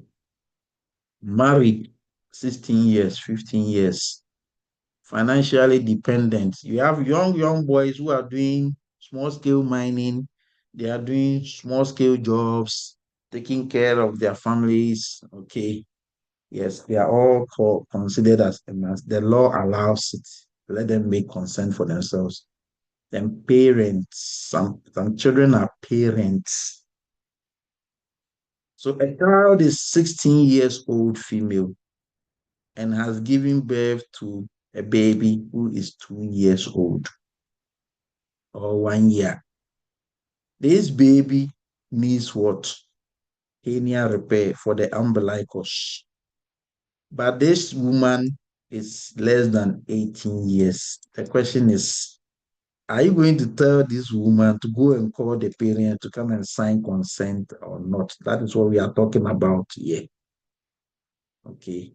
So in situations like this, forget about the parent. Let's start from here. this mother should give a legal consent for the procedure to be done for this child. Okay. So we classify them as what? Emancipated minor. And this child is a parent herself. Okay. So minors, emancipated minors can consent to medical and surgical treatment. Okay.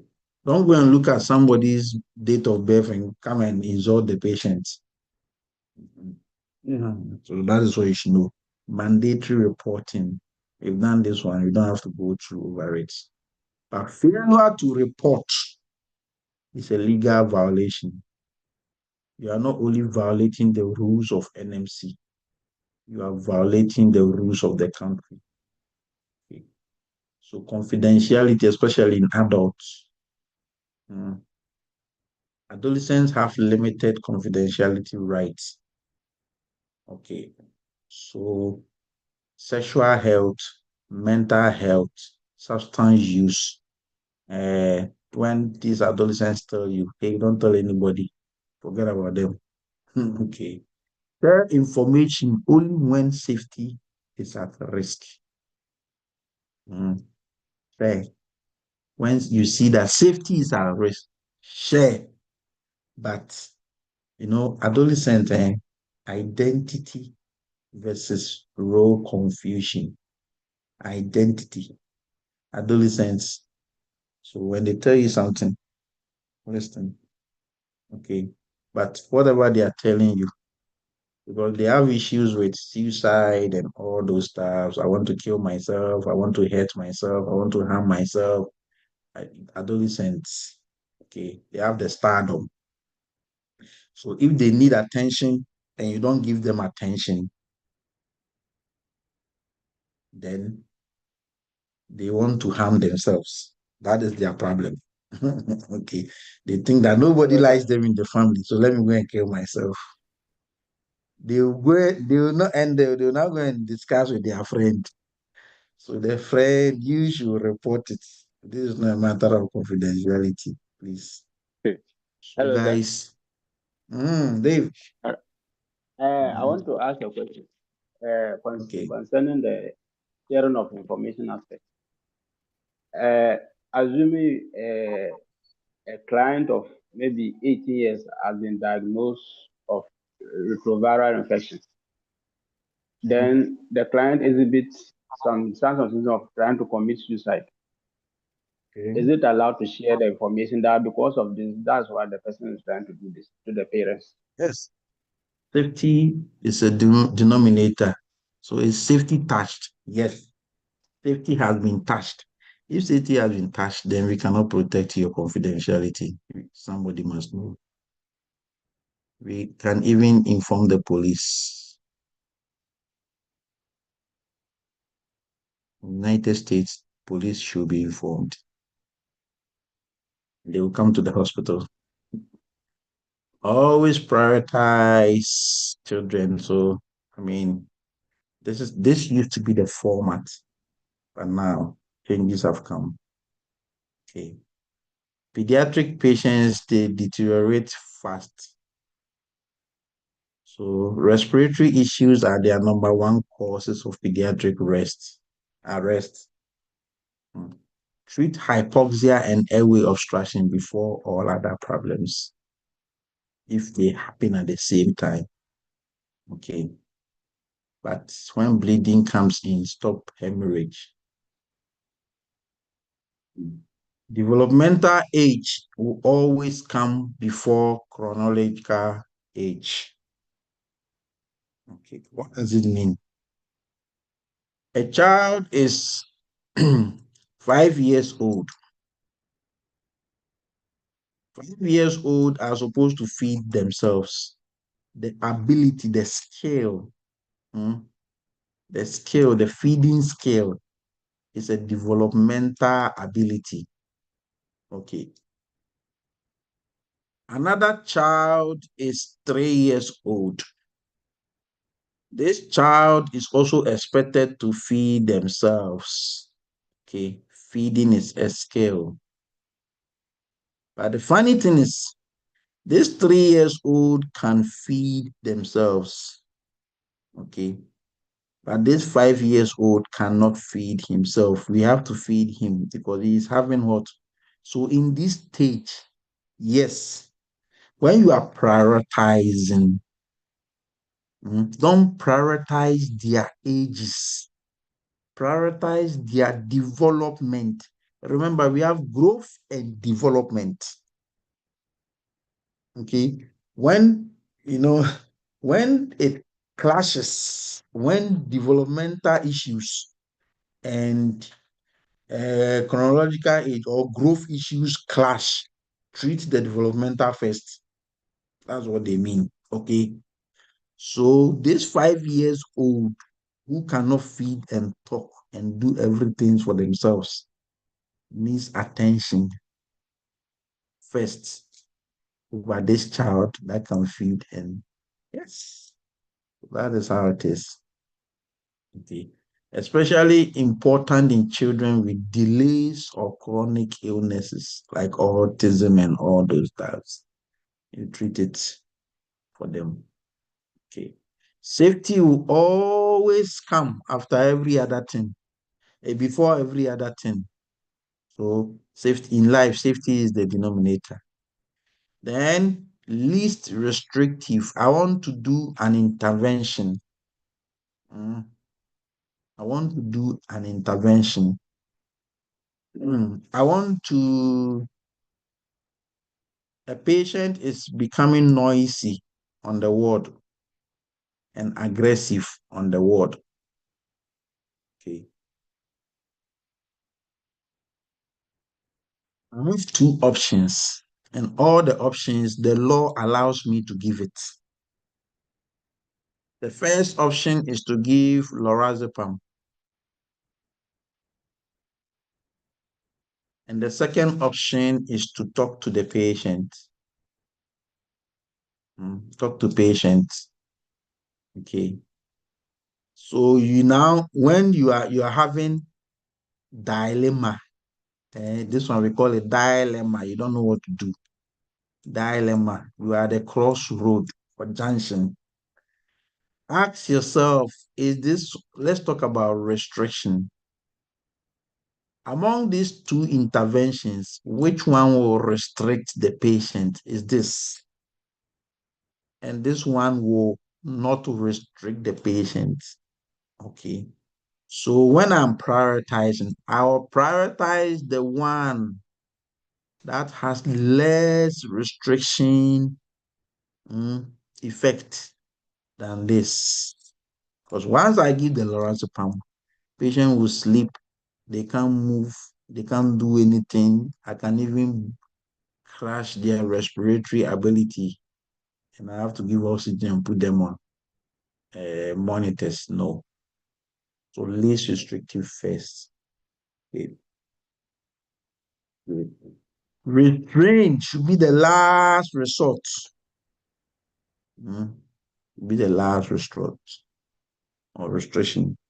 In family center, we have talked about a developmental milestone. We've talked about this one too. So, I mean, a baby 0 to 12 months, these are the things they should do.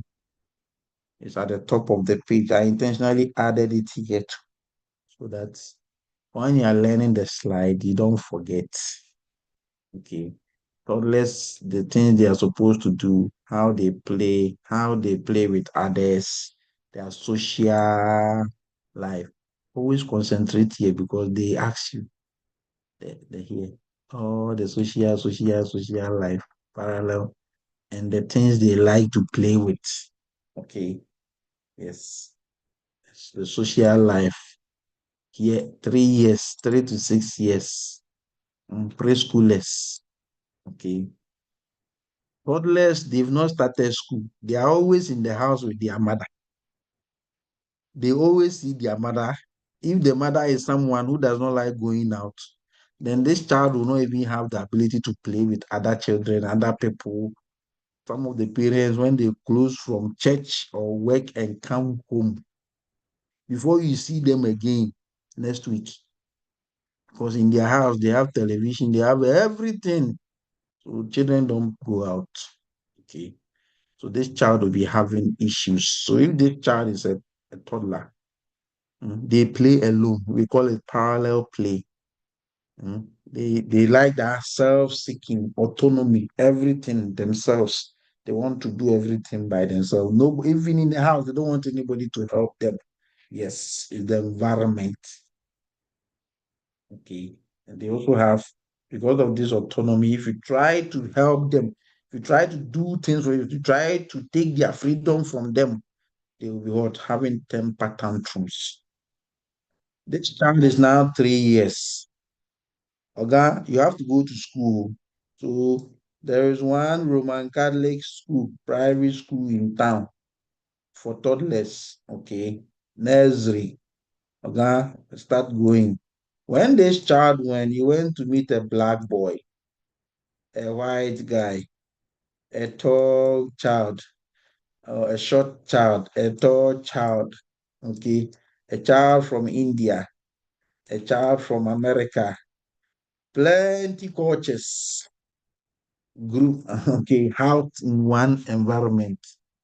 So this child be at first, if you have realized, these children, the first week or the 2 weeks they will go to school, they will always be crying because of separation anxiety, because of fear of the unknown.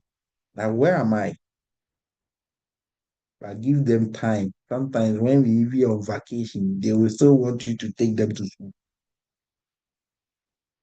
Okay. There are some children over here, eh, because of the environment they live, because of their brothers and sisters, they play with them in the compound, they go and play. So in the morning, when their parents, although they are toddlers, but in the morning, when their parents go to school and drop their senior brothers, okay, because they have learned to socialize here, they will be crying that they too, they want to go to school. Tell me it's a lie. So this child who is a toddler here, 1 to 3 years, is already existing in the preschool age. That mindset, because they are learning. They see people. They want to be around children. They want to play. They want to. So when we go out and we don't take them out, they cry. When the father is going out and doesn't take them out, they cry. When in the morning we are going to drop their senior brothers in school or senior siblings in school and we don't take them to school, when their mother is coming back home, they are crying in the car that they want to go to school. Yes. So socialization starts from here. Okay. People like to do homeschool. Yes, that is them. Okay. Everything has the good and bad side.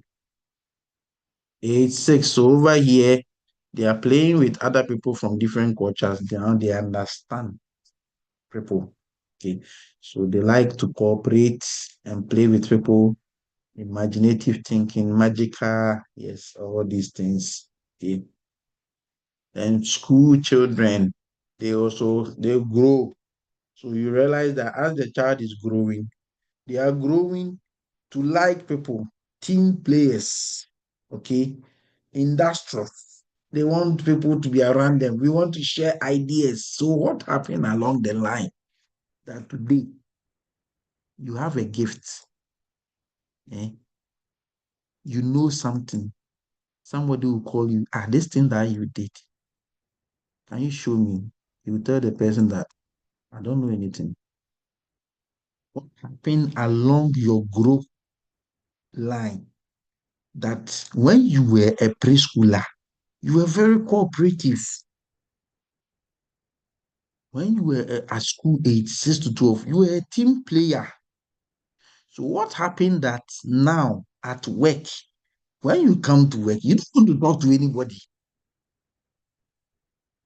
Something has happened to you that it has changed the way you think. Okay. Do you need psychological care? You like to share? Everybody has a problem. Why are you keeping your own? Why have you resorted to be lonely? Why is it that you don't want to socialize with anyone? Who has disappointed you along the line? That it is affecting your mind. That even your children, you don't want your children to go and play with other people's children. When you bring your children to the park, only you, when everybody is playing here, only you are sitting on a seesaw with only you and your children. You play, you buy them ice cream. Yeah, enter bus, let's go. Straight to the house. Something has happened. Okay. So people become selfish based on experience. That's what we say. Okay. That is it. When you're having something, you don't want to share for others to benefit. You want to be solo. Because when you take the growth and development charts, as every human being grows from stage 1 to stage 2, they like people. Somebody has bought a car and donated it that we should use as an ambulance to carry human beings. Okay. Somebody came to die for you and I to survive. Why is it that you have opportunity today? You say people should pay you before you give the opportunity out. You say people should do this before you do that. You are living on barter trading. You can't do anything free. You don't trust humans again. Yes. You are somebody who cannot forget your past. Let's go on. So, all these ones, we've done it. So I'm just rushing through. Okay. I'm just rushing through. Children are hospitalized. Okay. When infants are hospitalized, it disrupts their bonding with their parents. It causes separation distress. Know this as a health worker. Those who are working in the pediatric wards, what can you do as a health worker? Always let the parents be present. When you are the ward in charge or the unit manager, consistent caregivers. So David will be assigned to Ayarega's boy. So for that 4 days, David is coming to work. If only Ayarega's boy is on shift, it is only David who will take care of Ayarega's boy. Okay. Consistent caregivers. Don't miss them. When toddlers are hospitalized, what goes through their mind? They think, I'm engaged, I'm going to lose my power and autonomy. Okay. Yes. So autonomy versus shame and doubt. They begin to doubt what is going on. What are these elders planning around me that I don't know? Separation anxiety comes in. Where are my parents? So how can you break this system? You employ hot choices, okay, when possible, and maintain your routines with them to ensure consistency. Preschoolers are admitted or hospitalized. They have guilt. They think, have I done something wrong? I'm living in the house with my parents. They put me in a car. This moment, I'm in a hospital bed. Oh, hospital bed with all these, that wood cages, those bunk beds or whatever. I'm in. Have I done something? They will take magical illness. Is that punishment or what? Okay, so here they understand. Okay, 3 to 6. So simple explanations and constant reassurances to help them. School age people, they feel boredom. They want to play team players, 6 to 12 years, guys. They don't have time, or they are thinking about Charlie. You have to go and play PS5, you have to go and play this. What is this? I feel bored. My son will say that he feels bored. Boredom, fear of loss of control. So you need to educate them, everything you do for them, activities, then peer contacts. Okay. Adolescents, they are thinking about, yes, identity. my identity. I'm coming to hospital for you to inject me so that there will be skin on my skin. I'm going to military, they will see the scar. They will not pick me. This injection, no, I don't like it. I don't like it. Take it. Their privacy. For them, identity, adolescent and their privacy. They like it a lot. That's why they listen. They will tell you, please, nurse, promise you're not going to tell anyone. Promise you're not going to tell anyone. Okay, you want to kill yourself, I should not tell anyone. Yes, privacy and respect for independence. You maintain their privacy. But when an adolescent breaks safety protocol, don't promise them privacy. That's the intervention. That's the trick with adolescents. Yes. Maintain their privacy for them. It makes them feel good and proud, and they'll do whatever you like for you. For you. Okay. Let adolescents feel their presence. Okay. Let them feel that yes, they too they have arrived. That's it. Pediatric communication, always use simple words. Explain, be honest to them. Avoid false informations and reassurances. Use play, pictures, and demonstrations. Speak to the child first, then the parent. Okay. And this is what you should know. Age specific or age appropriate tips when you're communicating with them. That is how you go. To end everything, in examination priority rule, safety comes and development. If they give you options, you have seen so many answers to the question, ask yourself which of them is safe. That will come first. If the answers they give you, there is no safety, but you saw development, education, and psychosocial support, development comes. If you saw only these two, choose this. And it goes in that fashion. But never forget this. It is one of the major tricks to pediatric nursing. Okay, let me make it pink because pediatrics like pink. Guys, thank you so much. We come to the end of pediatric nursing. So from next week, we start with what? Mental health. Bye-bye.